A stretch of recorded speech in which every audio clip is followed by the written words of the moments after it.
Rashidi Abdalla Kawawa amesema ili kuweza kufanikisha matibabu ya mtoto wake, Razak Rashidi aliweza kuuza vitu vya ndani, simu yake na ya mke wake, lakini fedha yote iliishia kula na kumfanyia mazoezi mtoto.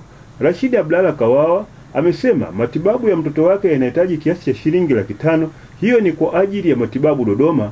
Mwenye huruma na mtoto anaomba kuchangia kwa kutumia namba ya simu 0755 061 588. Rashidi Abdalla, mwenyeji wa Mengesi. Mtoto wangu anaitwa Razak Rashidi. Mtoto wangu amezaliwa na miaka 2 na miezi 3. Baada ya kuzaliwa mtoto wangu nimehangaika naye kutokana na nini? Ana hali fulani hivi kama mlemavu. Mimi mwenyewe sikujua kama ni mlemavu. Baada ya kwenda hospitali Peramiho akaniambia mtoto ana asili kama utindio wa ubongo. Wakaniambia wampeleke kila siku nimpeleke Peramiho kwenye mazoezi ya viungo. Kila siku kwa nalipa 1000 na kifika kwa nalipa tena 5000.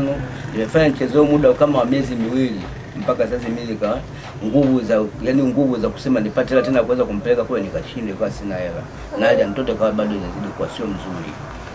Baada ya hapo wakaja madaktari bingwa, nikaenda naye mtoto huyo, akaniambia mtoto ana utindio wa ubongo. Kinachotakiwa mtafutie nao hela mpeleke wapi? Dodoma. Kuuza simu yangu, mke wangu nimeuza simu. Na hapa nilipo sasa hivi sina mwelekeo wote wa maisha.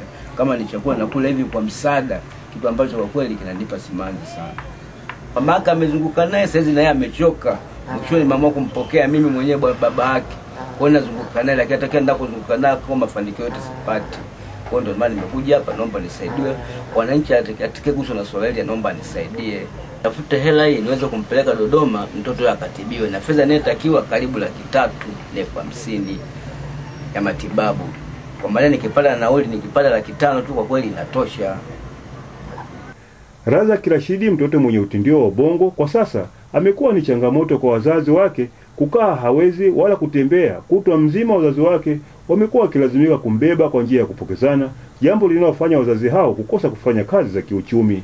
Nikiripoti kutoka hapa Songea, Adam Nindi, Star TV.